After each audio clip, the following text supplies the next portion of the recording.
Justice College, pardon me. A very good morning to you, Ayanda. So quite a difficult day at the office yesterday for Ms. Johnson, but she opted to invoke her constitutional right to not incriminate herself insofar as it relates to the allegation that she forwarded the contents of a docket to Feroz Khan. But also when questioned around the Section 27 affidavit, I was listening to Commissioner Khumalo. Sandile Khumalo quizzed her that how does it happen that you have an investigator in the form of Colonel Padayachi saying he never caught sight of the Section 27 affidavit, but this is a gentleman that must go on to investigate the matter when they didn't catch sight of the very complaint in its original form?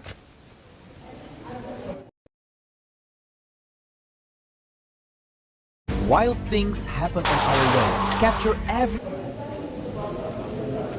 Yeah, that's right, Mfund. It's interesting you describe day one as being a difficult one because we haven't even gotten to the point where the commissioners essentially start their more inquisitorial posture and approach to the testimony as it continues. But we certainly expect that at 9:30, Andrea Johnson will be back on the grill, as they say. And as you mentioned, Advocate Sandile Khumalo, at a different stage of the testimony yesterday, he essentially asked Andrea Johnson to let the commission in on how she approached the sub judice rule, as it were, when she appeared before the ad hoc committee a couple of weeks ago. Perhaps it's a good place for us to start before we essentially go via piecemeal through the rest of what we heard yesterday. So let's take you back to that moment where Advocate Khumalo asked Andrea Johnson whether the sub judice rule that Andrea Johnson cited here was cited when she appeared before parliamentarians at the ad hoc committee. Take a listen.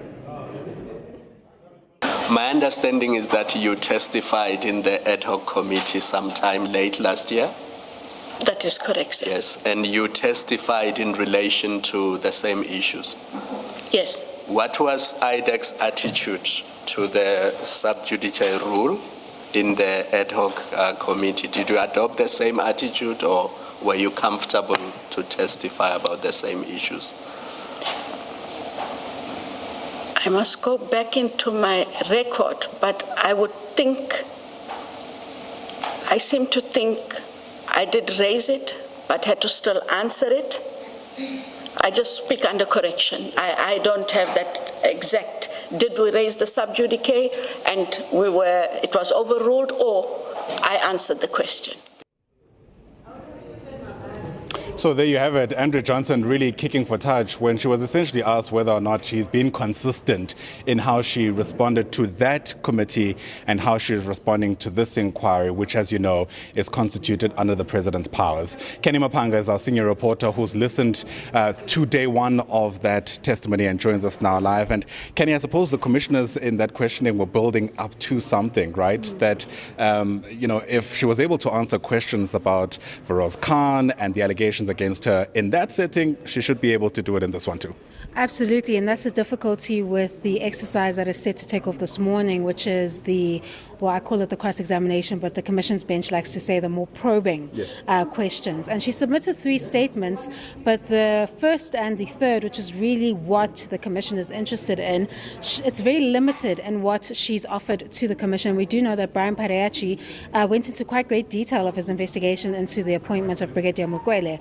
However, as the IDAC head, adding to that, Padayachi actually placed the blame squarely on the prosecutors and the executive team, because he says that's where it starts and ends, and he just comes in to gather the facts and then give it to them for a decision. So essentially she says that although she defends the matter and says that there's a prima facie case rather against them, she doesn't want to go into details of the merits of the case, citing that it's sub judice. But we do know that during the ad hoc, to some extent, she answered questions about the appointment of Brigadier Mukwele, and she's even done an interview in the media about this case, saying that it's not an HR matter, that it's a corruption matter. So what was okay to discuss there and then becomes an issue here before the Madlanga Commission? Is it because the allegations here a bit tougher than what was before the other platforms, and these are serious allegations that she has to answer to, and to some extent they're being linked to her past actions or alleged actions as a senior public prosecutor, because at the very least it has been established that to some extent the complaint about the appointment of Brigadier Mukwele is allegedly about Major General Faraz Khan not being included in the panel. And if you look at that and the previous conduct that also allegedly places her in close proximity to Khan in terms of allegedly providing a shield for him by giving him that docket, which could have been seen as a means to advantage him or at least allow him to allegedly tailor his evidence to that complaint made against him. If you put the two together, it then finds meaning.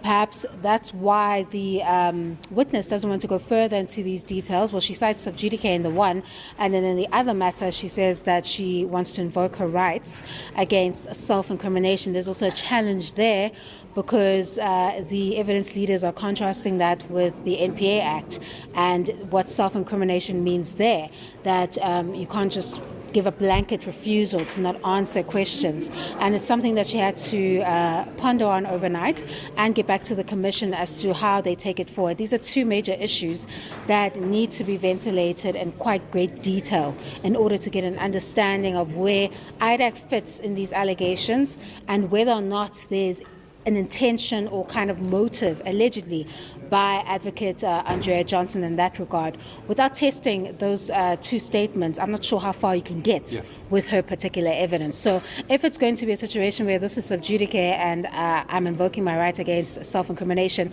well then what really can the Commission get down to today, as it is expected to get to those hard probing questions? Absolutely, and we've seen other witnesses also essentially take a similar posture, and how the commissioners have responded to that, suggesting at some stage that they weren't being helpful at all.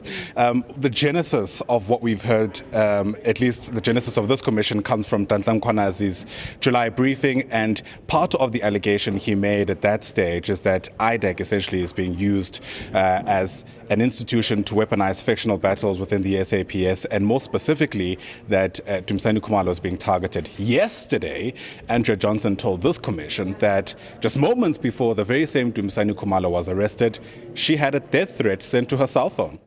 Get naked on your new Cell phone. Take a listen. I cannot end this affidavit without pointing out the adverse effects that I personally have had to endure since the arrest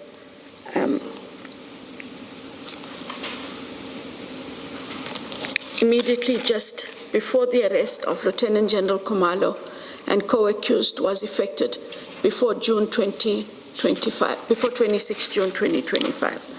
May I suggest, I think we have a correction. Yes. There's a typo. Have had to endure since the arrest. I think it's all since. Had to not endure of. Since the arrest of. Have had to endure since the arrest of. Since the arrest or since immediately just before the arrest. Yes. So it makes sense to me when I replace the of with all. Yes.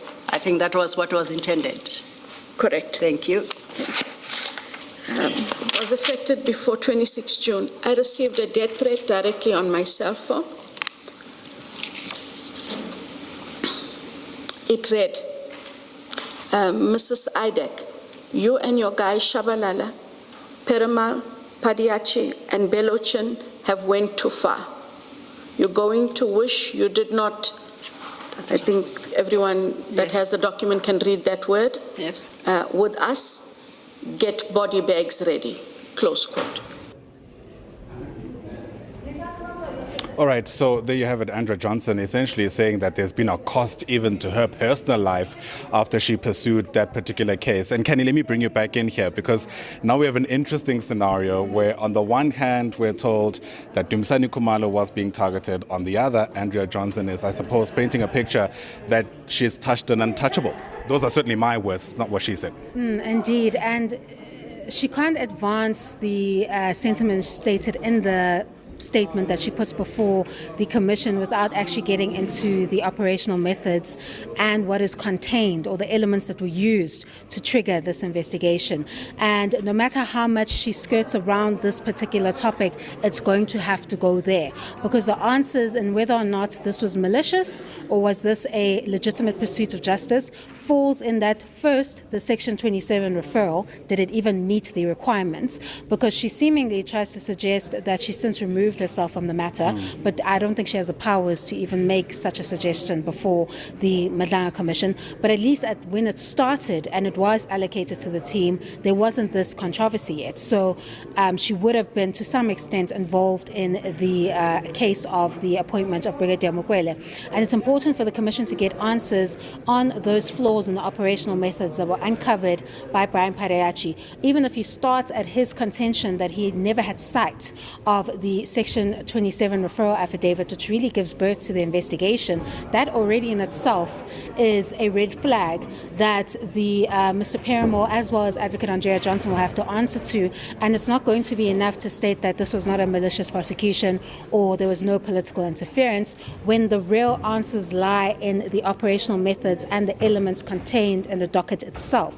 And that is the approach that the Commission took itself when it went through this investigation with Brian Pareachi and then uncovered the flaws in the investigation that raised red flags about whether or not these were allegedly manufactured charges and whether there is allegedly another motive behind this particular prosecution. So you can't have it both ways. If this defense is going to be put forth, then you're going to have to deal with the elements of the docket itself and the Section 27 referral and the flaws that emanate out of that particular evidence. You won't be able to be silent on one while proclaiming the other. So it's going to be an interesting day as we try to understand how the Commission is going to take this forward, because one cannot be discussed without the other. Absolutely. If everything is above board, you must be able to lay everything on the table, so to speak. But you speak about, those questions around some kind of interference and how interesting day 2 is going to be. And Andrea Johnson, I see, has now walked into the room, clad today in a green dress, it appears. And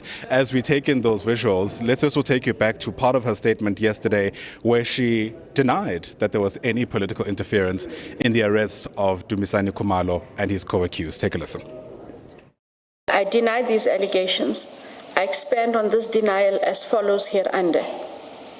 11.1. IDAC has a prima facie criminal case against Lieutenant General Dumisani Khumalo and other officials at Crime Intelligence. That matter was not pursued for any political purpose at the instance of any political actor or to advance any form of political interference within SAPS. 11.2. The